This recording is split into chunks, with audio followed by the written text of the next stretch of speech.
Welcome everybody, this is the third Card Roll Adventure stream. We've been in development since the last stream, since 8 months, and I really wanted to show you the new stuff. We've changed almost everything in regards to audio and visuals. We added so much stuff, and it's going to be really cool. I'm going to show you a few new things, a few things that you might have seen the last time, but that changed like visually and audio-wise. The flow of the game also changed not quite a bit, but like a little bit because of how the story is now working. And obviously there's like so much cool stuff to show. So let's jump into the game, and I'm going to show you what we've been working on in the last, as I said, 8 months since I think last October in 2021. Okay, so let's see. Obviously we now have a main screen. So we start outside of the tavern, basically. It's a bit of a little homage to the Card Thief main screen, if you know this one, where we start in the night and we're going through the night sky down towards the Card Roll Tavern, and then towards the basic basement of the Card Roll Tavern. Same thing here. One cool thing we're doing is that based on your daytime, local like time of the day, you can see like it's getting night and it's getting evening, morning, and day, and so on. And then obviously when we start, we are going to enter the tavern, and we now have a really cool main screen menu, basically, which is like the tavern, and you can like horizontally on the phone, this works really well, swipe through the tavern. You can look at the characters. We've added all the characters with all the animations. We got a new Gnomi as a barkeeper here. He's looking a bit a bit meaner than the one in game, but I really like his new appearance. Obviously we do have a few new characters. The Scoundrel is the main character. She's new. Maybe you recognize her face from Card Roll. This guy, if you played Card Thief, especially if you played the extra heists in the basement, you should know this guy. This is the Pyromancer. This is the Frost Warden. This is a completely new character we've added. This is a character that also should be familiar to you if you played Maze Machina. It's called Mechanica.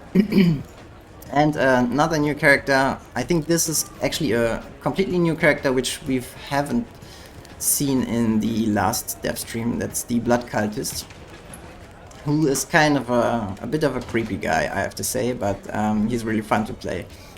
Then scrolling to the end here, we do have the game plan for the weekly tavern crawl. We have this weekly feature where every day of the week, like 5 days, as you can see here, we have a different boss that you have to fight.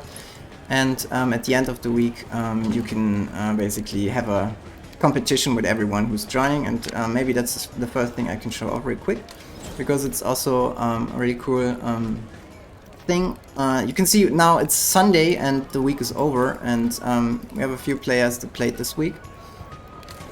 And these players are basically playing through the week, starting with Monday, and each day basically you have one tavern that you have to compete in.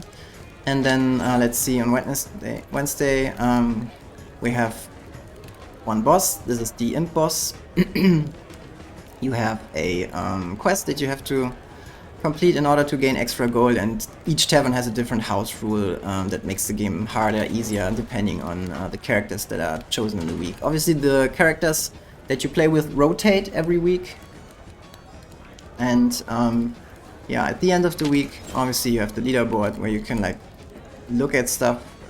You can see how the players played, and then, for example, if you look at their equipment, we have this super nice equipment menu now where you can like look at the cards that everyone has played. You can see that I think this Uluad is one of our very active testers, played with a lot of charms. Those are chance-based items, and he only has picked one item. Oh no, I think the weekly starts with 2 items. It's like the character starting item and the extra item that you get at the start of the weekly.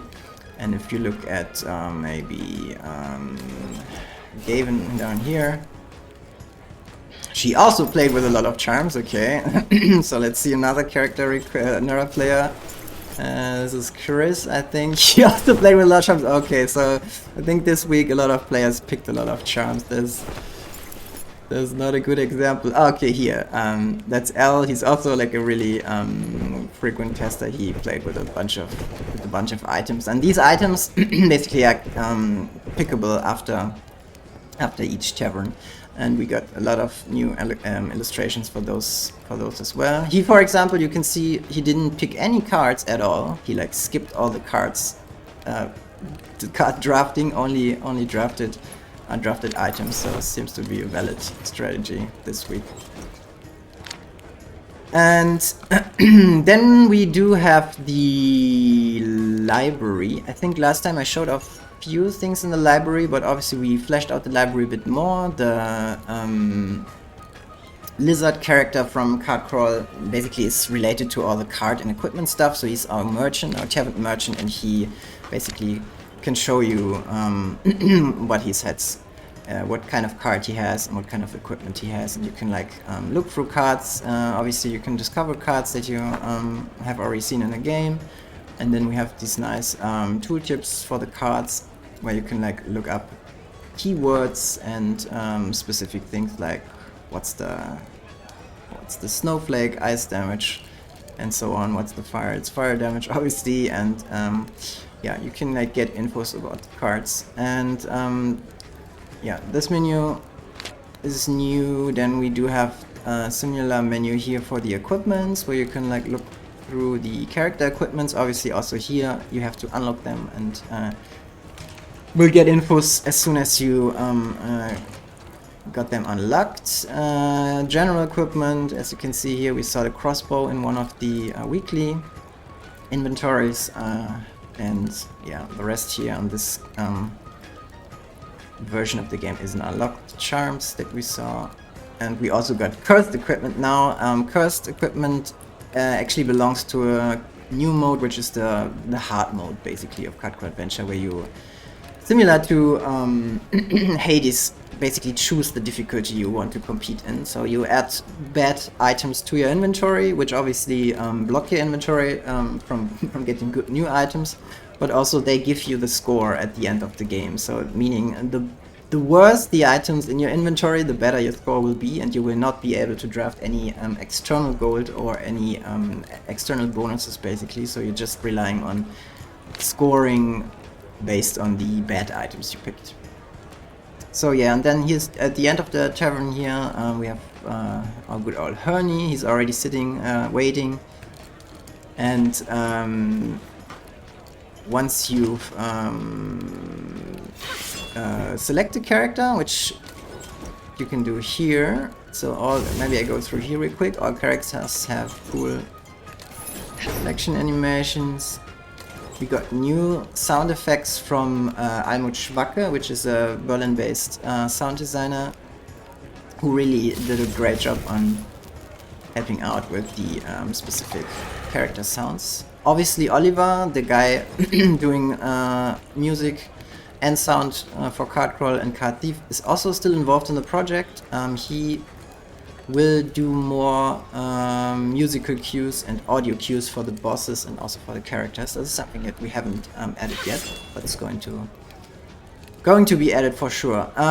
Yeah, I think this stuff is already known. We have a few achievements. Obviously on the achievement side we do want to do more, but for now, for the release, I think we just have a few basic achievements, and then later on I could imagine that we maybe have some kind of reward based achievements where you can unlock new card skins or new skins for the characters, maybe something that you can actually use in the game. I haven't decided on that yet.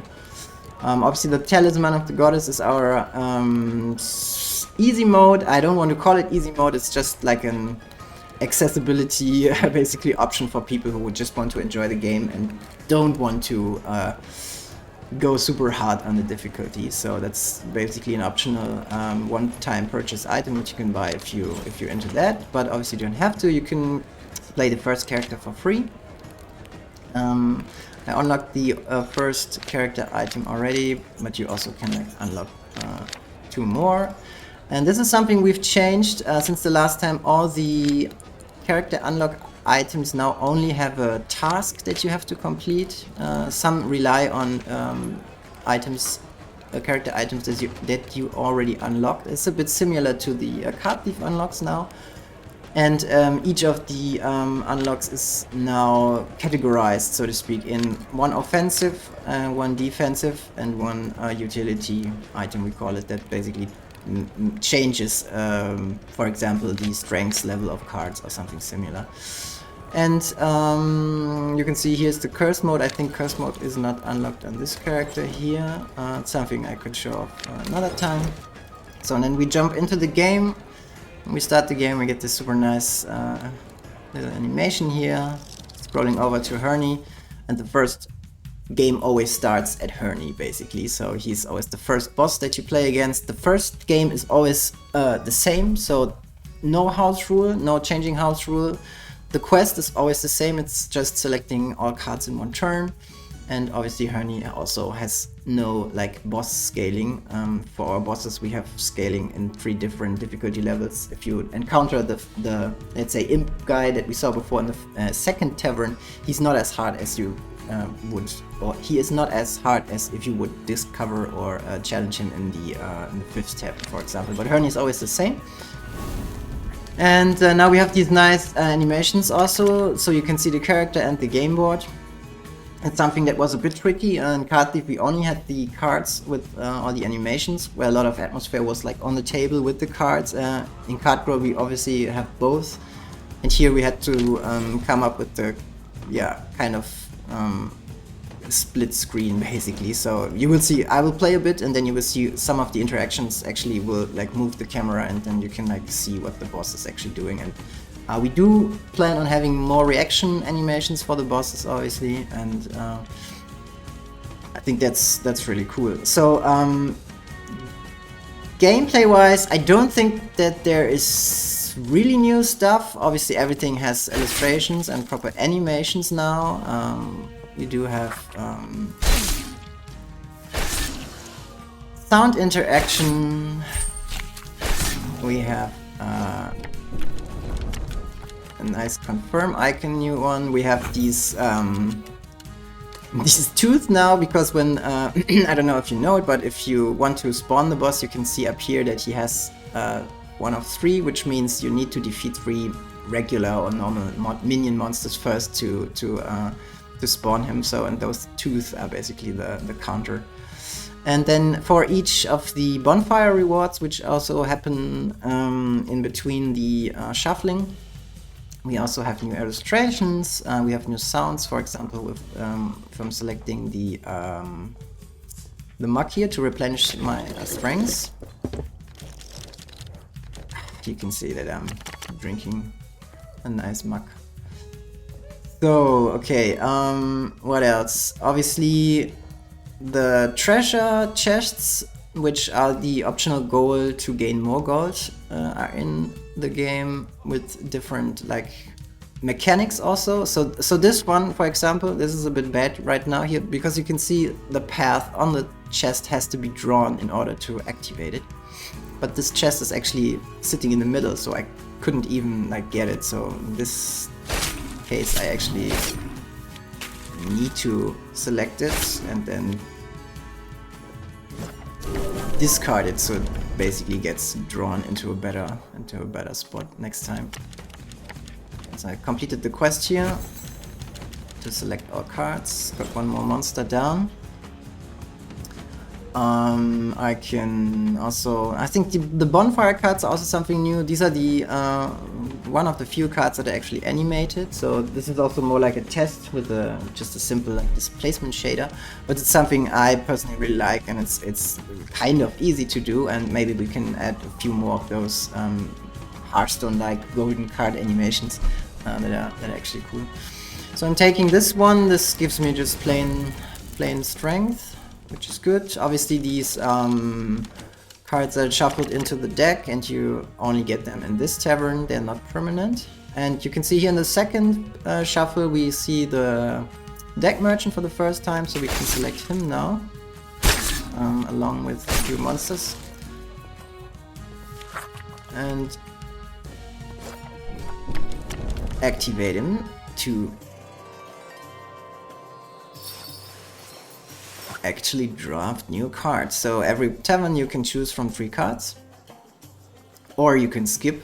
I think this is also new, so you can completely skip card drafting, which doesn't make the game easier, but obviously your chances of getting a high score is vastly improved, I would say. But yeah, that's for beginners not recommended. I think only a few players actually pull it off to not draft any cards at all and still win the game. So I think for the purpose of showing the game, I think I'm picking the Fire Wand here, so we can see how that works. It's basically a wand that increases its strength by the amount of selected spell cards. So we have different card types in the game that you can see by the icon. And this Fire Wand is basically based on these spell cards. So for example, our card here is a spell, this is Eviscerate.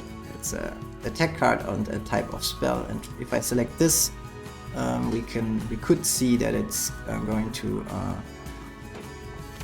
increase the Fire Wand. So this guy has Bleed, which is one of the abilities from Scoundrel. Also, if you hover over here, you can see what the abilities do actually. Not the abilities, the character items. The abilities of the character items.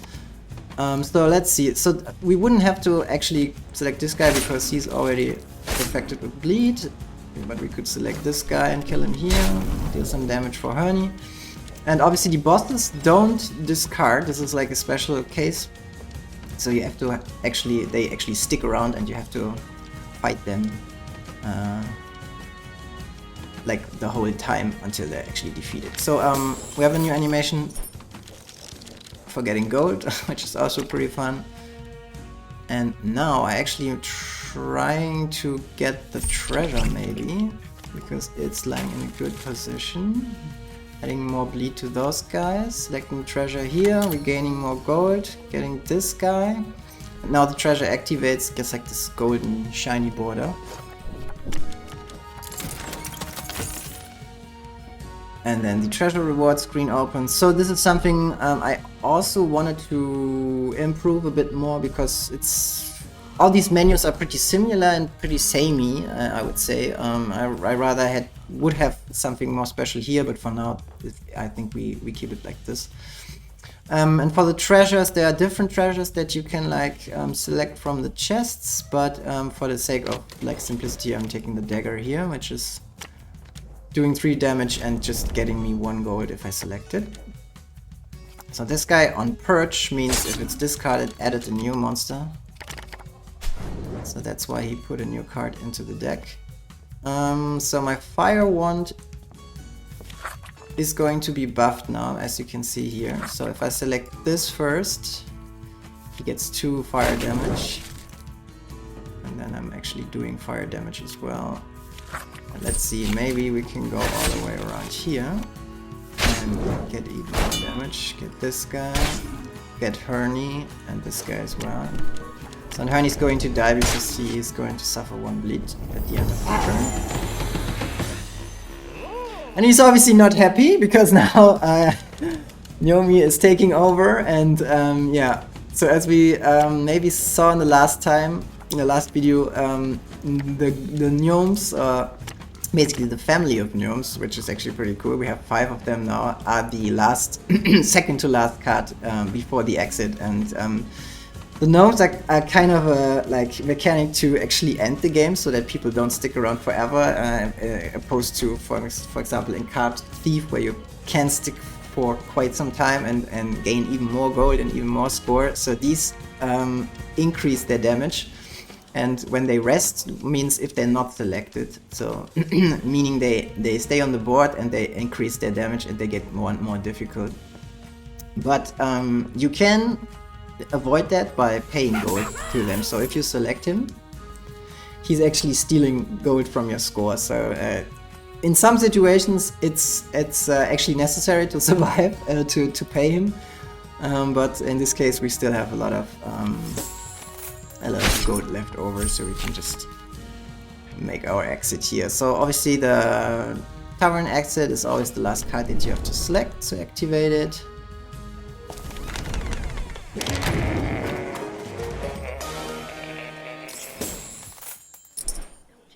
And not Hernie, Gnome is also not very happy that we actually defeated him. So, or that we not paid him. We actually can't defeat him. So, but yeah, we defeated the boss here, get 1 gold reward. We completed the quest, got 1 gold reward for it, and we collected the treasure. And then afterwards we can go and pick from the Tavern Rewards. These are 3 fixed rewards you can get after each tavern. You can choose a new item, you can choose a new charm. Those were the charms I was showing off before, and you can improve character cards. Obviously, this menu also needs some improvements, but the card illustrations are really cool here. So I think we're just going to pick like an item. So we have the Massive Mug, who just plain increases our health, our maximum health. We have the Handsaw, which deals double damage to obstacle cards, which can be pretty cool when you encounter cards like totems, or there's a mimic chest who is actually a monster but has the type of obstacle. Yeah, basically deal a lot of damage to those cards. This is the String of Ears. Diablo 2 players might recognize this item. When you kill 3 or more monsters in a turn, deal 3 to all monsters at the end of the turn. So if you're dealing a lot of damage already, this basically amplifies your damage, which is pretty cool. Maybe we can pick this one, show it off in the next tavern. Then the second reward tier are the merchant rewards. This is also kind of work in progress, not the rewards itself, but also the visuals, because here actually I would love to see the merchant again offering those, because you have to pay gold for these. For example, now I have 4 player gold, and duplicating a card would cost me 5, and increasing my maximum strength would also cost 5, so I can't do that. But I could improve one of my character cards, which is kind of cool. I could also refresh the offer, get 3 new ones, but obviously losing 2 gold. And that's also like a scoring thing. If I skip my merchant rewards, I get 3 extra gold for maybe either investing in a better improvement next time, or just going for plain gold. Let's see, I'm improving my character cards. You can see here that each of those will get like an improvement. You can select one, obviously, and for example, in this case, this card deals damage to, deals bleed to selected cards, and if I upgrade it, it gets a strike keyword, and strike means that it instantly activates without selecting any other cards, so I'm getting this improvement from that. So after the tavern is done, we actually venture out, and you can see the Drinking Ox is always the first tavern with Hernie, and from there on you have these little paths on the map. Obviously the map is kind of work in progress. I think it will stay work in progress until release, but we actually have planned on improving this a bit more. We actually wanted to have the Assel, the Woodlouse Lord, as a sort of like travel companion who takes care of your traveling, basically. So he's there already. He needs some animations, obviously, and he would like draw the map for you where you discover it, basically. So again, you can pick now 2 at the beginning, going out in the world, and we all 6 taverns, or 7 taverns, have a unique appearance now. And I wanted to show off maybe the Gnarled Root Tavern, which is like a really cool one, and maybe the Candle Cavern. And then once I've selected those, I can preview which boss is here, which quest is here, and also which house rule, like extra rule, is active in this tavern. If I'm looking at this one, I can see this is the bat, the big bad bat, who's also a pretty nasty enemy. And you can close this, and then just for showing off real quick here, this is the like travel screen, and as I said, the daytime time of day is changing here on the screen as well, based on your actual device time. So I'm starting the Gnarled Root maybe as a second tavern, just to take a look here. So this is kind of a so I think Maxa the illustrator, had the idea that this tavern is basically taking place below a tree in like a real like fungus-like scenario. So that's because everything is like overgrown and a bit trippy, I would say, which is pretty cool. And yeah, one improvement, like little improvement that we did, which actually helped a lot, is the card borders. So if you watch closely, you can see that those monster borders are like a little bit rougher and a little bit different from the cards that actually are your cards. And this just helps in general to easily see, okay, I have 4 of my cards and 5 monster cards on the board, just not really thinking about it, but you immediately see it, which is really helpful, because obviously there's a lot of text on the screen.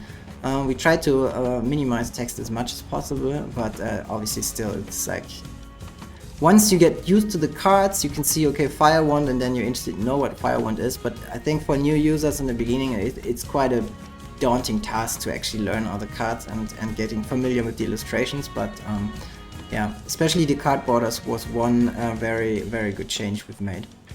So I can show off the new card here, the upgraded card. It striked all of the monsters now, so everyone has like a bleed instantly, which also helps with our Garrett item. Deals 1 extra damage to monsters with bleed. So if we do this, we instantly deal 3 damage to everyone. Also, this is something we added, is the damage preview. This is also like a really, really good improvement, because before you didn't knew how much damage you actually were doing, and now you just have to select cards, and you can see now 4 damage because I buffed this card. And if I'm just going like this, I do 2 damage to the first monster, because this is also a mechanic here. The first monster you attack gets bleed, so this also accounts for my item that I have equipped. And then the second one I will attack only for 1, because I'm only dealing 1 with this card. So that's really cool. Let's see. Could even go here. Let's see. Now I have 3 monsters defeated, and my string of ears should defeat those up here as well. I think, let me check. Yeah, it does 3 damage, right? So we should see an almost board clear here now.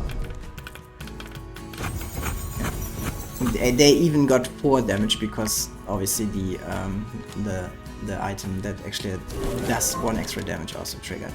Then we instantly spawned the boss. Got the quest for this. You spawned him before the 3rd shuffle. You can pick gold here.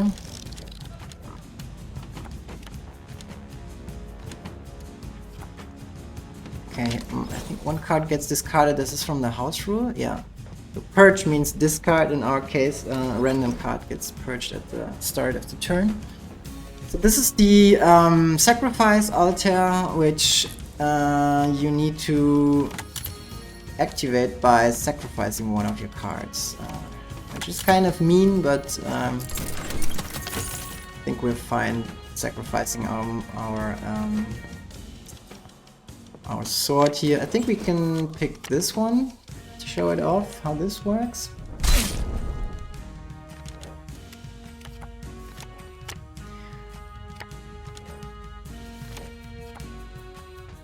Okay, so this guy got purged from the ability, from the house rule, and he actually instantly added 2 new monsters to us, to our deck, or to the Tavern deck, which was kind of bad for us actually. But let's see, so I don't want to waste my 3 health. Item here, going down here. This guy has a shock ability, and shock means if a card gets shocked, like here, its action or ability is disabled for the turn, so I cannot use my water flask here to actually increase my strength. So I'm drafting another card. Oh, there's a duplicate here. That's interesting. So this is also cool. This is the Apprentice Mage, who is kind of similar to the Fire Wand, but he increases damage for 2 after selecting a spell. He also is a ally, which means that he can actually tank damage, or like can receive damage for us, which is a kind of hidden mechanic in the game. But he basically acts as an extra health improvement if you use him correctly, I would say. So the boss spawned now. The bat is a boss that deals damage and on awake. Awake means always at the start of the turn, and not just once, but every time the turn starts. And he will deal damage to a monster and then gain the monster's health, which is quite bad if he hits big monsters, or quite good if he hits small monsters. But he's like a boss that can get increasingly difficult as the longer he's basically staying on the board. So we should get rid of him pretty soon, or try to get rid of high HP monsters so we don't get a lot of penalty from his ability. So let's see if that works. He already is at 9 now. I think he starts at 10, right? So let me see. I'm picking strength here. So now he does his ability after the card is discarded, and I think he killed this guy. Okay, this treasure is based on damage taken. So when I take damage this turn, this treasure increases its value. Obviously my health is quite high right now and I don't think I can do it, so that's a bit of a problem. That's interesting. So just as an example, this card is now frozen from the discarded monster that was up here, and I cannot discard it this turn. So this card will, because it says endure, at the end of the turn trigger its ability. So if I want to actually get some gold, I need some damage now. But I think that's actually quite difficult because I couldn't even hurt myself with losing too much strength. So basically my treasure is pretty much useless in this turn, and actually wasted. So that's kind of sad, but anyways, that's how it goes sometimes in the game. But it's a good example of how the different mechanics interact with each other, which is quite frankly the coolest and most interesting part of the game, I think. It's like there's a lot of simple mechanics that overlap in a really interesting way. So one thing you haven't maybe seen yet is that each tavern also has 3 tavern unique enemies. So this guy, the annoying mosquito, actually reduces player strength by 1 for each monster on the board at the end of the turn. So this guy can actually like literally suck our strength away and also damage us, because once your strength is reduced to 0, this card will actually deal damage instead of just taking away our strength. So we really need to take care of him. And he starts as a 3-value strength monster, which is also kind of already difficult. So let's see, those guys on top will die. This guy deals deals burn 2 cards. Burn means if I select this card, I get fire damage because of the burn tag. Let's see. I could use my apprentice this turn, but he doesn't have any spells that boosts him, so I'm thinking just doing this for now, getting rid of the mosquito because he's really dangerous. Okay, those guys are gone. Okay, we could just use this card, for example, this bonfire card, which removes strength of all cards for 1 turn, which can be super powerful for costly cards.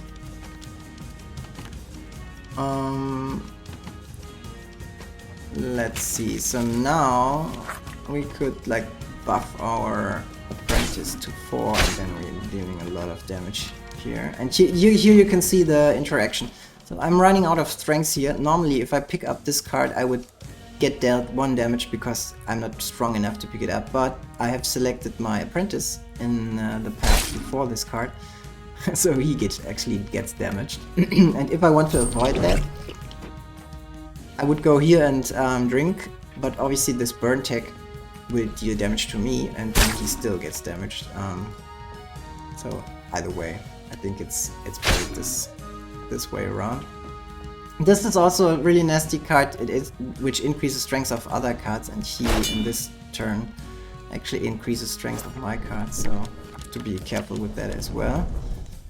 Because more than once I've died from running out of strength and not actually being like really threatened by other monsters. So we're already at the end of the tavern, and I think the tavern house rule discarded our boss, so now we have like not much time left to actually kill him, which is kind of sad. And I think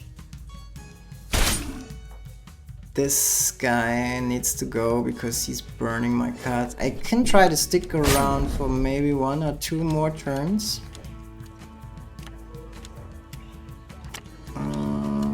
Maybe I can use my ability, okay. Anyways. Oh no, there he is again. Okay, he got discarded again from the tavern, from the house rule, but now he's back. I was just thinking if we could use our string of ears, but it's not possible because we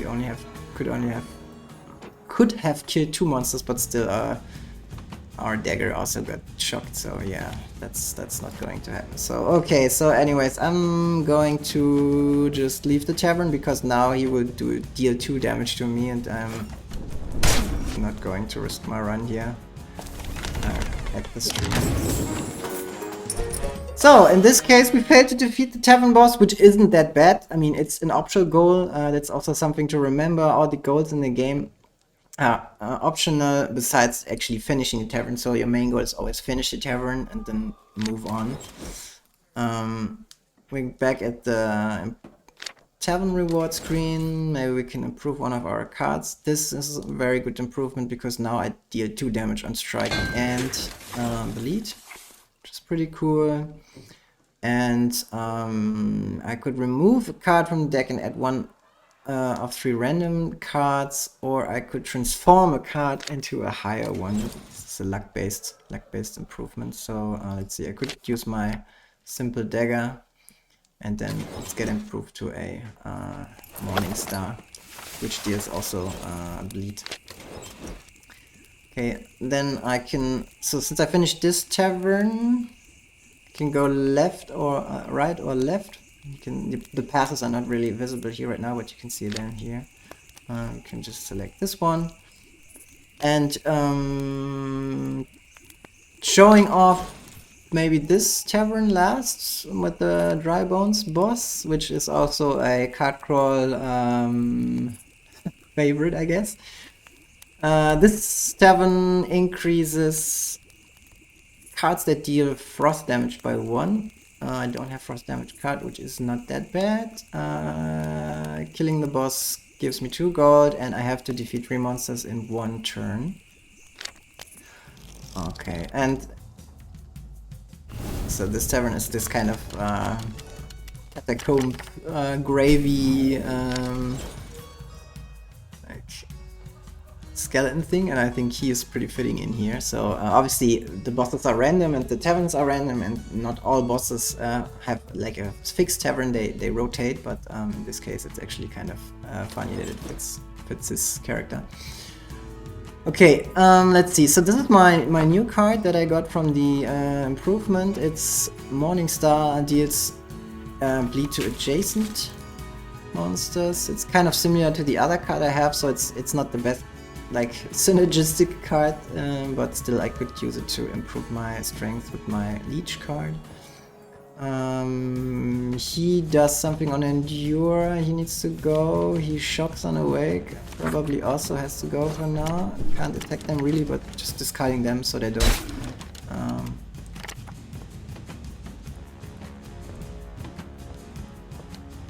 yeah, so he's not causing too much trouble.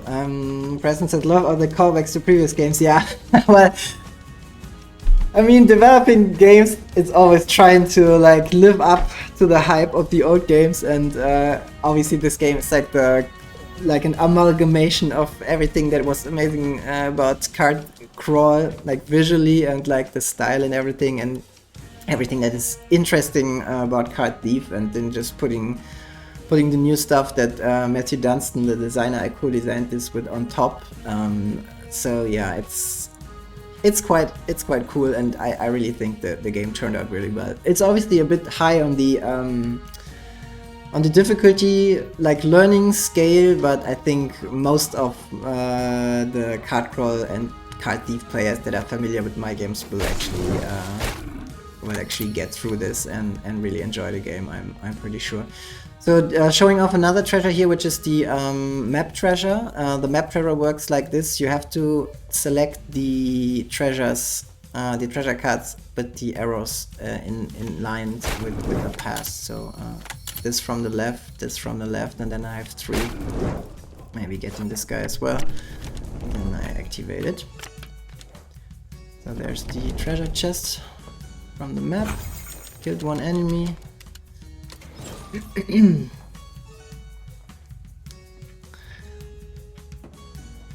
And this card is going to be really important, I think, because this card will block all monsters. Block also is a new status effect, or I think it was in the last builds that I showed off at YouTube, but not in this kind of way. So block basically means a card that does damage, doesn't matter which kind of damage, can't deal damage anymore. And you will see when we spawn the boss will actually do something. Oh no, I'm actually mistaking this boss with the bad boss right now. Let's see. I don't know if it's like I just said. Let's see. So obviously this card is super strong. I instantly killed everything here. Just have to select 2 cards, wait for those to be discarded or destroyed better. This defeated 3 monsters in 1 turn was the quest. Those are shocked. I could loot my treasure real quick.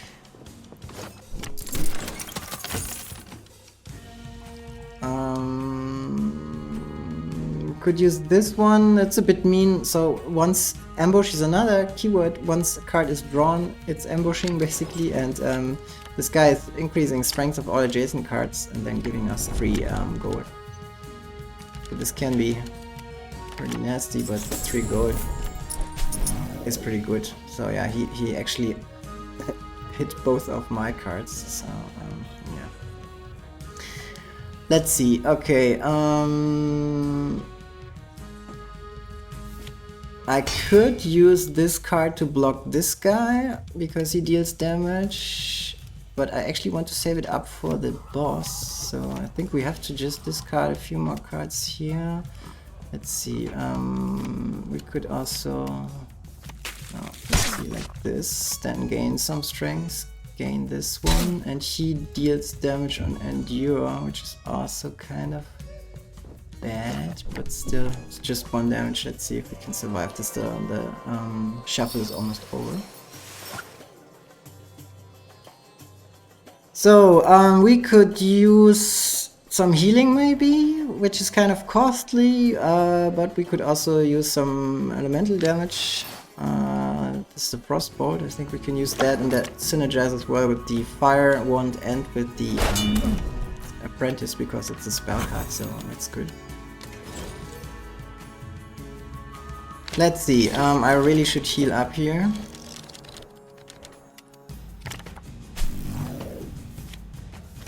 And then I can use both of those to do some damage. This should, yeah, right, kill this guy because of the string of ears, and then the boss comes in the game. So yeah, and as I said before, actually I confused this guy with the bad character. He does the 1 damage, which isn't too bad, but on revenge, meaning when he gets damaged, he adds sharp bones to the draw pile, which is actually a show off a exhaustible 2 damage card. Oh, and in this case, obviously I'm already down to 0 health, so this would kill me now. So I probably should gain some health and maybe use this card. This will trigger my string of ears as well, so I get more damage on the boss and the other character. And now I could Now I could, for example, use my block card, because once I select this, I get damaged by 2. But if I... Oh, interesting. Yeah, right. It's this is a interesting mechanic here, because this is actually... it says quest item, but it's a regular item actually. It's not a monster, and this card only blocks monsters, so actually this doesn't help us at all in this case. So let's see. Oh, I'm running really low on everything right now, so maybe we can use our guy as a shield and maybe get him damage for 2 and block him. So he's still getting damage, obviously, and triggering his revenge. But now I'm sacrificing my poor apprentice for the greater good. So, okay, obviously, let's see, I do have nothing to heal either here, so I'm better healing up. So you can see already this is the 3rd tavern, I think, and it's already getting like kind of hairy and difficult for me because most of my cards are really expensive. The boss is not making everything particularly easy, and I think I can just go here, have the boss dead, have all those guys dead, which is kind of good.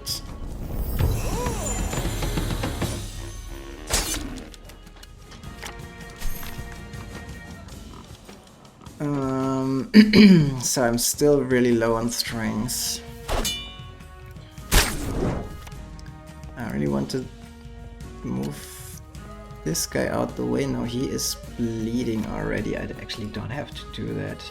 Kind of have to sacrifice my wand here because I have to select at least 2 cards and I don't want to select this card. Really hoping for my yeah, really hoping for my strengths to be replenished. We just unlocked the new equipment through a task that we did.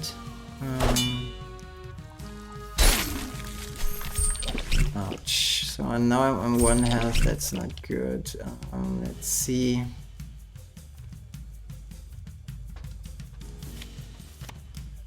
Let's discard those guys.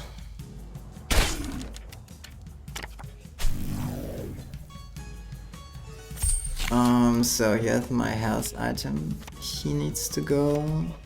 We have 3 more cards, so we only need to discard 3 to actually spawn the exit.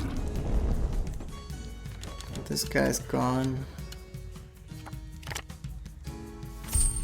And yeah, so definitely not sticking around for longer here, just leaving. So this is another barkeeper. As I said, every tavern has a different barkeeper card, but we haven't visualized that up here, so maybe later on we have different gnomes sitting in the taverns.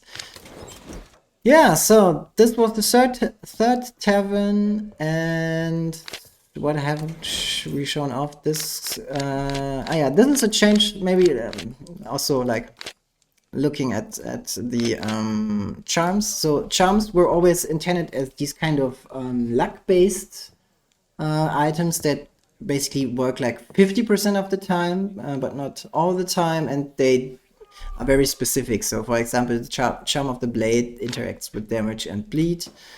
The charm of strength removes strength from a card, which can be like really good. The charm of the winter interacts with frost and ice damage.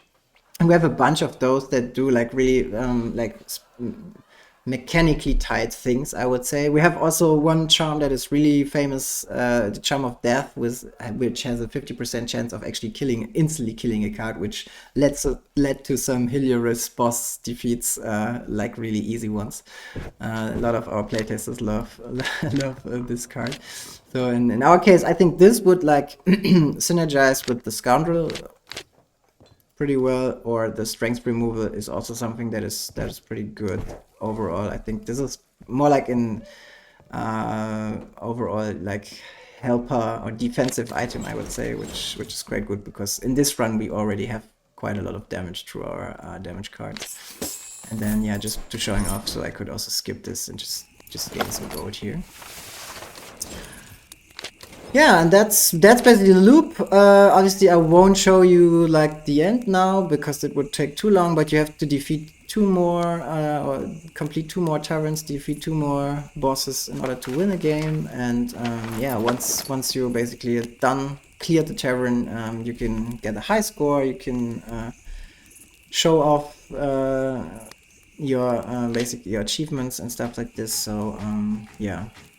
It's getting already really late also here in the game, and I think for a good overview now, I don't think I've missed anything that we haven't talked about like already, and yeah, I think in general the game is quite solid and quite stable now.